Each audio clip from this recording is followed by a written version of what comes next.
So page 2, part 4, I'm looking for exact trig values given a point. So a lot of times you'll use the unit circle to find these exact trig values, but in this case, we're just given a point. It's not the unit circle. Remember, the unit circle is a distance of 1. So this is just a point that falls on the graph. So before we look at this specific example, I did just want to do a quick refresher. So remember when we have our circles, all of these points are made up of right triangles, right?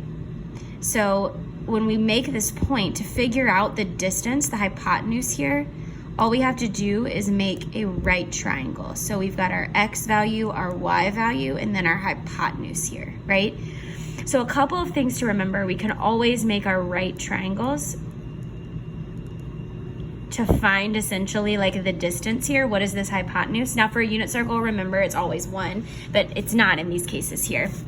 So right triangles, remember that sine, because it's opposite over hypotenuse. Well, if I look at this angle here, the opposite is y, right? So sine always goes with y over your hypotenuse. Sine and y go together. We remembered that in class. Cosine always goes with adjacent, which is your x. So it's always your x over your hypotenuse.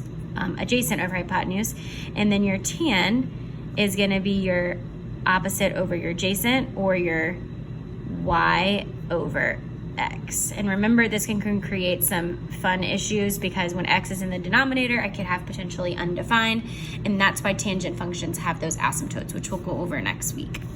Okay, so the point 2, -11 is a point on the terminal side of theta in standard form. Okay, so 2, -11. So if I have my coordinate grid here, we're just gonna do a quick little sketch. So if I have 2, and then I go down here, we'll just say that this is -11. So here is my point. Now I wanna know what is this length here, right? So I can figure out that hypotenuse there.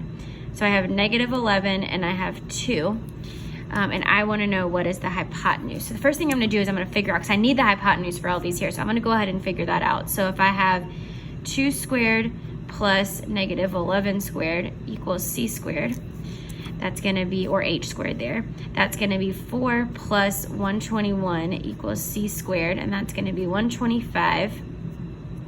Now if I square root this, I know that I have 5 times 25, 5 and 5.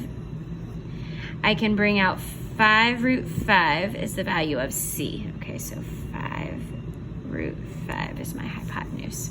Okay, so now for sine, I know sine is going to be y over hypotenuse, cosine is x over hypotenuse, and tan is y over x.